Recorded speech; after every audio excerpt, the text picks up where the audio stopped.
Hei, velkommen på tur. I dag er det tøffe, unge og gamle på tur, for vi har med oss Linda. Yes. Ja. Og det er så koselig. Og du Det er veldig koselig å være med. fast følge av og til. Så følg med. Det skjer mye rart her. Da er vi kommet til startpunktet, som blir annerledes enn vi regnet med. Sånt skjer. Overlappekanon. 3 jenter, 2 bikkjer, 2 biler, 2 kanoer. Men hvorfor i all verden har du furutrær utenfor ute i vannet her, da? Det har noe med vannstanden å gjøre, tror jeg. Den har liksom økt betraktelig de siste døgnet. Det har det, ass. Og her er et vann som vi har funnet. Og nå skal vi filme og finne en leirplass. Tove og 2 bikkjer prøver seg i lille rød kanon. Og Linda og jeg prøver oss i den grønne. Kiro har oppdaget noe på land, og han er ikke lett å ha i båten. Når han er i båten, så vil han på land. Og når han er på land, er han livredd for ikke å få være med i båten. Det kan være måten å lære å svømme på, det.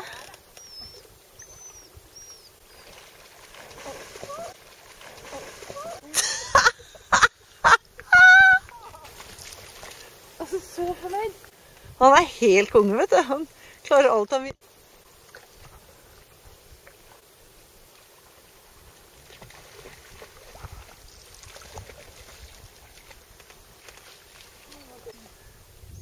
Han svømmer. Tove, pass deg! Kiro svømmer for første gang. Kiro svømmer for første... Ja.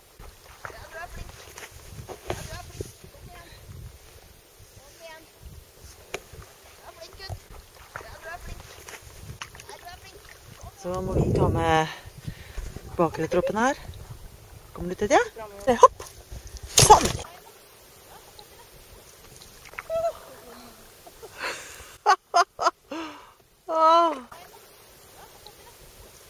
Jeg har mye vann i båten, så er det helt riktig. Der, du har mye vann i båten nå, ja.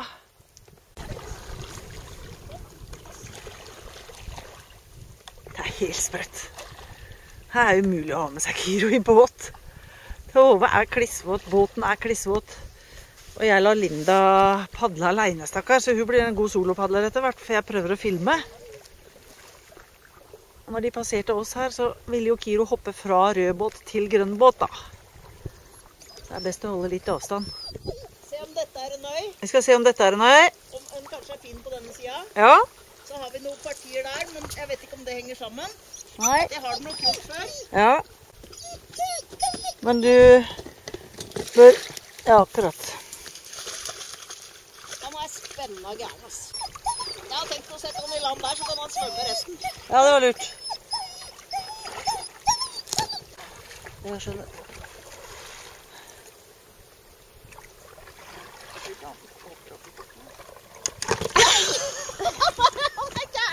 Men nå ser jeg et øyeparti nedi der. Ikke kom nærme vårs.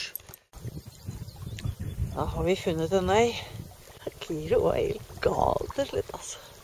Hoppa og dansa i båten og hoppa ut av båten. Og fra siden, hvis du ser der, så svømte han over her. Etter en liten pause så har vi tenkt å sette opp telt.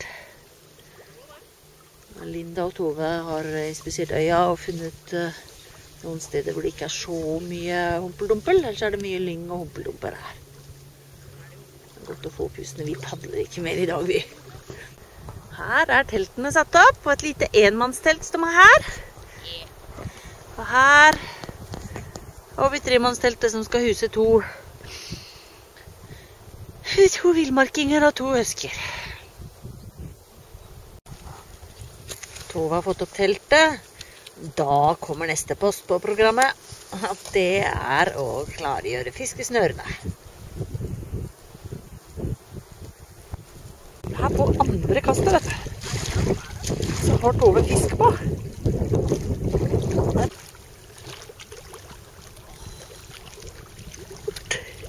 Gratulerer, Tove! Takk.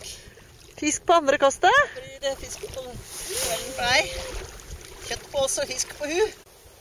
Her kommer Tove fra den andre siden. Ja, jeg har jammen meg fått en fisk der også. Synes den var litt større. Den er litt større. Nå blir det mat. Da blir det masse mat i kveld. Er den stor? Nei, den er liten. Det er sånn som Bopoia der borte, masse småfisk. Ja, fin. Ja. Tove fisker med mark og sluk. Blå sluk du har brukt nå, Tove. Ja. Så har du fått 4. Ja. I dag så steker du fisken den dagen du har fått den, Tove. Men du pleier å vente til dagen etterpå fordi den krøller seg i panna. Nå er faktisk gjør den det, men så ser du når jeg snikker over musklene. Ja.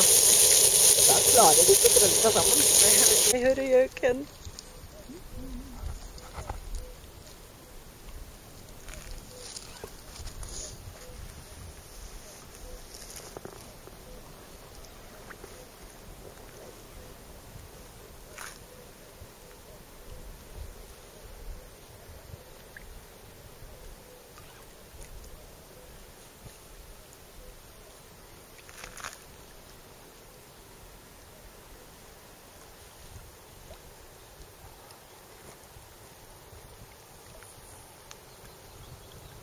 Se her da, dere.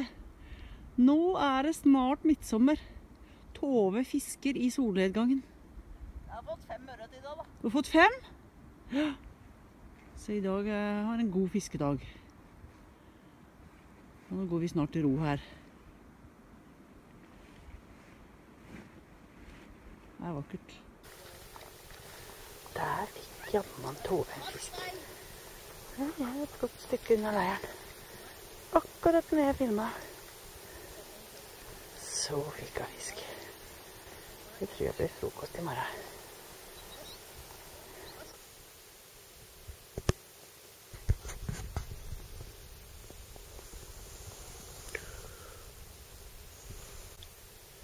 Her er leiren første morgen.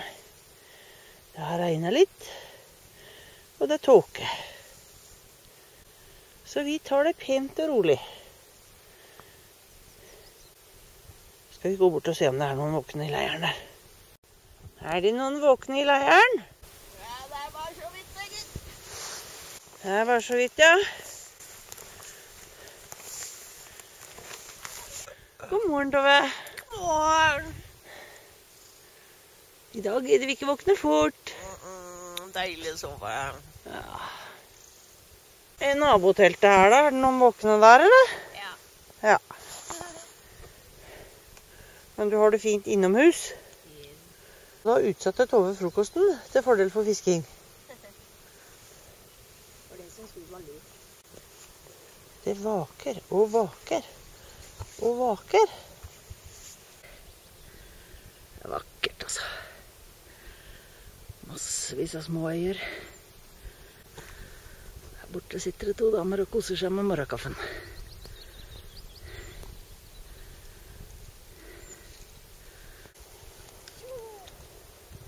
Det var på marksnøret.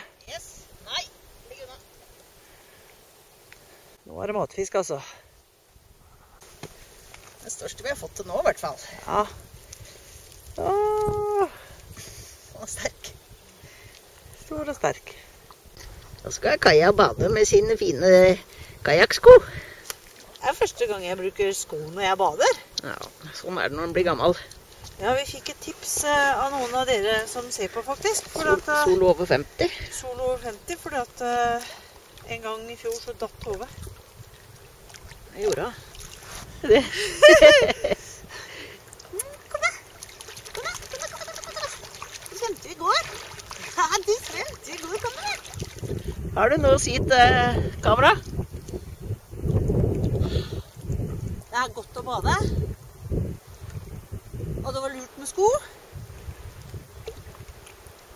Og jeg tror at når Tove slutter å filme, da skal jeg gå opp. Men hvis du setter en sluk i bånd, Tove, Ja. så kan jeg gå og hente den. Ja, det er bra. Og her sitter vår svenske niese. Nei, hun er jo norsk. Ja. Mest norsk. Mest norsk. Hun bor i Sverige. Fin norsk katt, så. I fjor når det var med på tur, så skadet tanta seg. Måtte jeg bære deg. Da måtte du bære meg hjem. Oi, oi, oi. Skal vi så litt da? Fin fisk, du har stekt mange av de. Stekefisk. Matfisk det her. Ja, matfisk, den tar vi til stekinga. Fiskesuppe. Fiskesuppe var det du vil ha i dag. Nå skulle dere kjent lukten og smaken. I kveld blir det fiskesuppe med fisk i. Den er rykende fersk. Den er så rykende fersk. Så rett ved så har vi markstanga som står. 2 markstenger ute.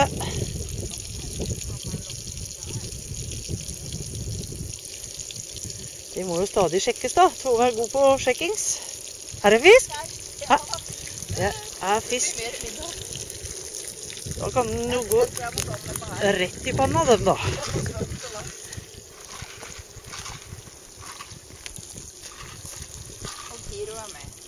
Kiro er som vanlig med. Han er jo fiskeren. Oh. Den er fin. Ja, den var fin. Det er nummer 10 det. Ja. Dere så jo tok en. Ferskere kan du ikke få. Ferskere fisk kan du ikke få, altså. Den er bare helt, nesten spreller litt av og til. Det er godt. Det er cirka 2 minutter siden den kom opp fra vannet. Herlig. Liker deg? Ja. Det er hyggelig å se deg så blid. Jeg har ikke vært så blid på denne turen, for jeg har liksom vært litt skeptisk. Vi har ikke helt satt planen i orden. Nei, plan 1. Vi måtte ta plan B, så var det ikke den gjennomtenkt, og så ble det mye vind, og så... Klarte å stille opp i dette terrenget her uten kart, for eksempel, for vi visste jo ikke vi skulle hit. Det var jo ikke hit vi skulle egentlig. Og da er det ikke så lett å begi seg ut utenfor stia i det hele tatt uten kart. Men nå er alt i orden. Nå er alt i orden. Fisk og fiskesuppe.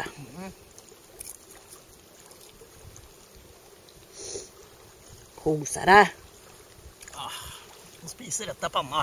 Ja. Deilig. Det er jo gleden med å være ute. Ja. Uteavdelingens restaurant. Fiskerestaurant. Nå har vi i hvert fall hatt krisemøte, for her er vi på ei øy i Holmevann. Og det er mye vind, og det er meldt mye vind. Og vi har ikke lyst til å være værfast. Nei, og det er 2 grunner til at ikke vi kan padle i mye vind. Det ene er at det er mye vind, og det andre er at vi har fått en klin gæren husky i båten som har lært seg å svømme. Hoppe ut og i båt. Ja. I fart. I fart. Med Det masse vann. er litt nervepirrende for alle damene, enten de er tøffe eller gamle eller unge. Og vi drar i morgen tidlig når det løyer i været. Det er nemlig den eneste gangen de skal løye i været på en 3-4-5 dager. Ja. Jeg håper ikke det blir så spennende å padle tilbake til bilen i morgen som det var å padle fra bilen hit. Nei, Det var så skummelt at Tove har ikke vilt ut i kano i dag. da er det jo ille. Da er det ille. Da er det ille. Jeg liker jo godt å filme utsikten fra teltåpningen, jeg da. Så deilig å ligge i teltet, det blåser ut og... Siste kvelden her i Holmevann. Takk for i dag, det blir en spennende ny dag på turen i morgen. Jeg er spent på hva som skjer. Ta-ta! Da driver vi og pakker og laster båtene. Planen er at Linda skal padle alene foran med kajakåret. Og Tedja i baugen. Så nå prøver vi å få nok ballast oppi den til at den ligger sånn at den er styrbar. Og den grønne båten planer vi at det skal kjøre bak, at jeg tviholder Kiro foran. Og at Tove padler så godt du kan bak. Spørs om vi klarer å filme noe særlig over, men vi har stått opp relativt tidlig til også her i dag. Og så satser vi på å komme inn til bilen før vinden tar seg opp. For det er det meldt. Ønsk oss god tur! Spenningen stiger. Good luck, Linda. Lykke til. rød båt. Så var det grønn båt. Nå skal jeg opp og holde urokråka. Han er der. Tove er der og venter veldig på meg. Det er tungt.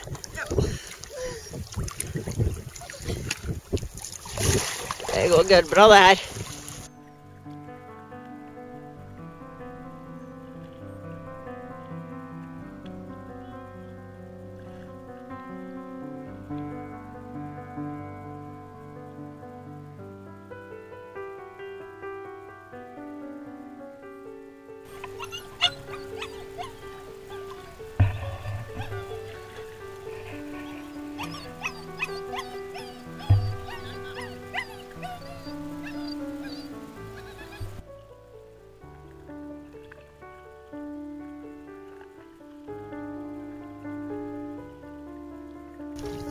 Tøffe Linda.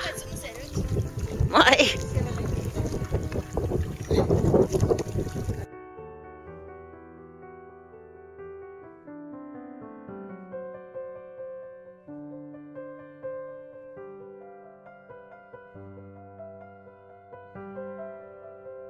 Tilbake og hente den andre bikkja. Herligheten. Tullejente. Hæ?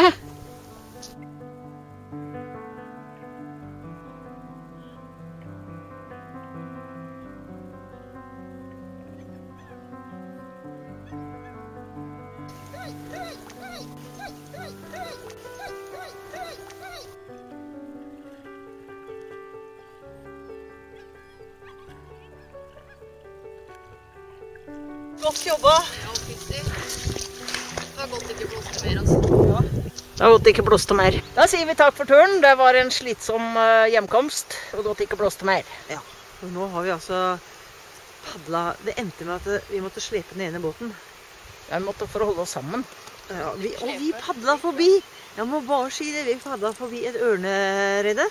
Og ørnen steg opp av redet og kretset rundt omkring oss. Men vi kunne ikke filme det, for alle var opptatt. Alle var særdeles opptatt med å holde oss flytende. Så takk for deg. Takk for meg. Vært koselig. Ja. Takk for at du så på, og velkommen igjen. Vil gjerne abonnere hvis ikke du har gjort det før, og skrive kommentarer og dele videoen hvis du likte den. Ha det bra, bli med på neste tur også.